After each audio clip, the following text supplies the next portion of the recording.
8-10 साल से जो पौधा साथ में हो उसे जाते देखना अपने बस की बात तो नहीं। शायद हर गार्डनर इतना ही दुखी होता होगा जितना मैंने इसको रात में देखा। बारिश की वजह से ख़राब नहीं हुआ है, रीज़न कुछ और है। लेकिन मैंने इसको जब रात में इस तरह से देखा सूखा-सूखा, तो मुझे नींद चैन से नहीं आई। सुबह होते ही मैं इसके ट्रीटमेंट के लिए चल पड़ी कि किसी तरह अपने इस गौरी-चौरी के प्लांट को, जिसको कि ट्रम्पेट वाइन, येलो बेल्स, घंटी फूल भी बोलते हैं, बचा सकूं।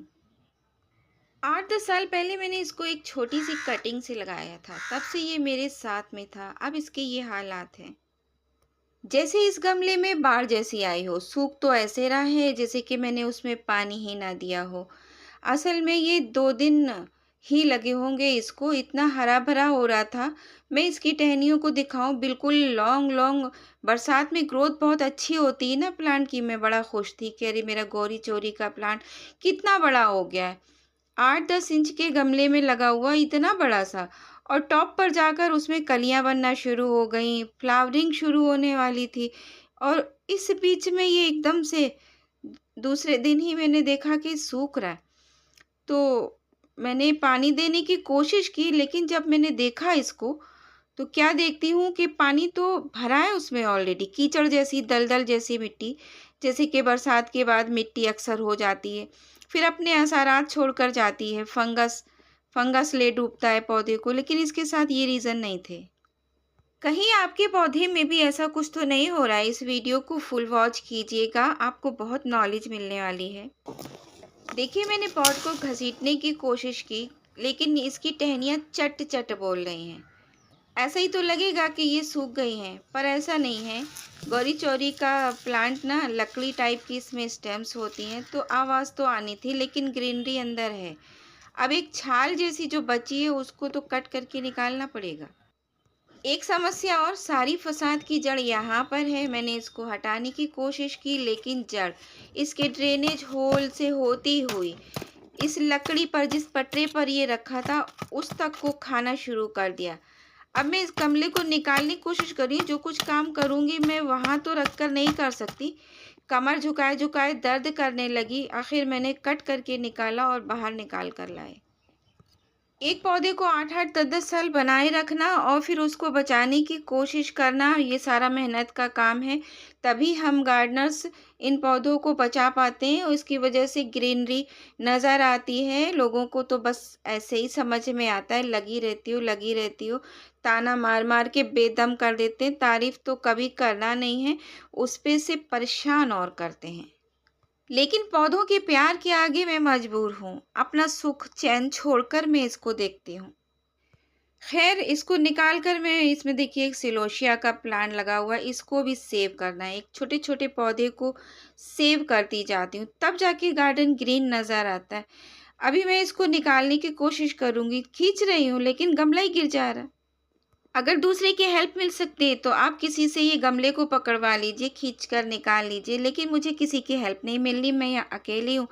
तो मैंने इसको ना दोनों पैरों से ही सपोर्ट दे रखा है और फिर मैंने इसके रूट बाउंड को इस तरीके से खींचने की शुरुआत की और फिर ये आसानी से निकल आया।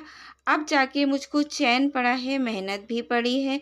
इसके बाद इसको ट्रीट करना है। देखिए, ये जड़ जो ड्रेनेज होल से भी बाहर जा चुकी थी, अब इसमें सिर्फ जड़ों के अलावा कुछ नहीं, यहाँ तक कि मिट्टी भी नहीं है।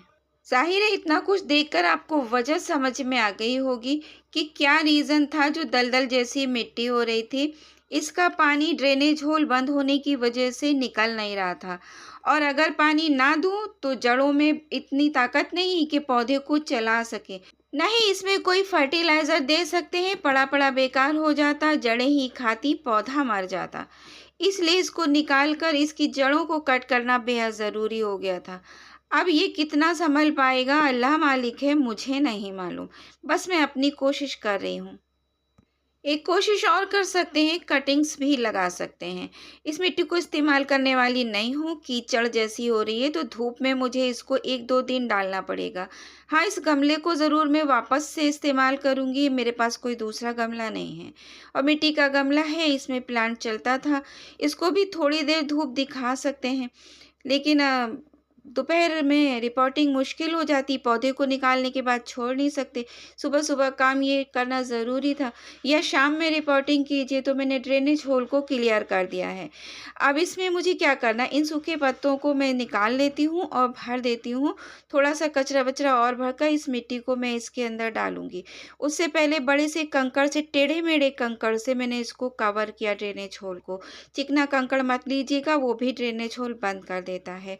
तैयार मिट्टी मैं यहाँ पर रखती हूँ, जिसमें कि रिवर सैंड है।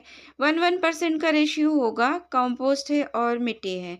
तीनों को मिलाने के बाद ही मैं गमला भरती हूँ। खाद तो बन ही चुकी होगी। फंगिसाइड के तौर पर मैं हल्दी का इस्तेमाल करी हूँ। बहुत ज़्यादा हल्दी भी कि नहीं, बहुत फ़ायदेमंद है तो भर के डाल दीजिए। 3 चुटकी हल्दी का इस्तेमाल किया हुआ है और ये फंगस से बचाएगी। अब बस परेशानी में मैं ये वीडियो बना रही हूँ, बस क्या बताऊँ मैं। फिर मैंने इसके अंदर सारी मिट्टी को भर दिया और इस तरीके से कवर कर रही हूँ, मिट्टी को दबा-दबा कर इसकी जड़ को बिठा दूँगी सेंटर पर, और फिर इसको बस आप शेड में रखिएगा। धूप में रखने की गलती मत कीजिएगा। पानी डाल दिया है, अब देखती हूँ इसका क्या होता है, ये बचता है कि जाता है, बस मुझे नहीं मालूम। इस कीचड़ को मैं तैयार करूँगी, दोबारा से रीयूज़ करूँगी मिट्टी को, और इन पत्तों में से पत्तों को हटाकर कटिंग्स निकाली मैंने। उसके बाद में पानी में रखकर छोड़ दिया, क्योंकि मुझे हिम्मत नहीं थी। धूप की शुरुआत हो रही थी तो पानी में ही रखकर छोड़ दिया, फिर किसी टाइम में लगा दूँगी। तब तक फ्लावरिंग देखकर मुझे खुशी हुई कि चलिए, और सारे पौधे हैं जो खुशी दे रहे हैं। उसका साथ अगर इतना ही होगा, 8-10 साल रहा बहुत रहा, और बचना होगा बच जाएगा। अपडेट के साथ हाज़िर रहूँगी इंशाअल्लाह। तब तक इस वीडियो पर लाइक कीजिए, शेयर कीजिए, चैनल को सब्सक्राइब कीजिए। अल्लाह हाफ़िज़।